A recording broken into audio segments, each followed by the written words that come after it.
Okay. Well, we have seen several colleges of Cambridge.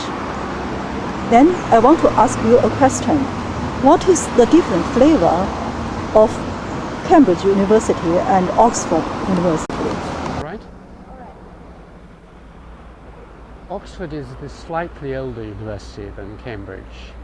They're roughly 500, 600 years old, both of them. But they do have a very distinctive, different feel about them. I was at Oxford as an undergraduate and as a postgraduate for 5, 6 years. And I went to school in Oxford, so I know Oxford nearly as well as I know Cambridge.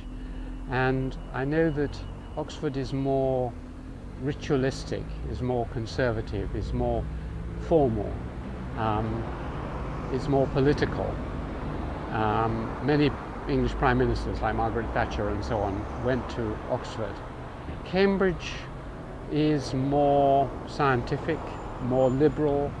The difference is Oxford is, in terms of our religion, is high church, what we call high church. Cambridge is low church, is Protestant.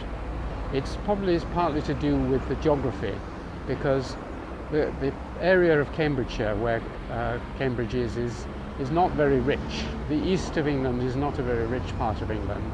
They're not big landlords in the same way as in central England around Oxford.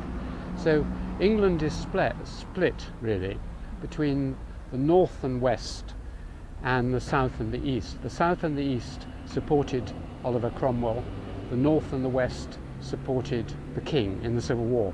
And so in a way this is liberal and middle class, and Oxford is a bit more aristocratic and a bit more conservative. And the emphasis in the intellectual field, this was where many of the great scientists who challenged Christianity, for example Charles Darwin, or other great scientists like Newton, who we've mentioned. This is the great science university, the greatest science university the world has ever seen, Cambridge. Oxford is the great university for literature, politics and philosophy and other things. So there is a slight feeling of difference.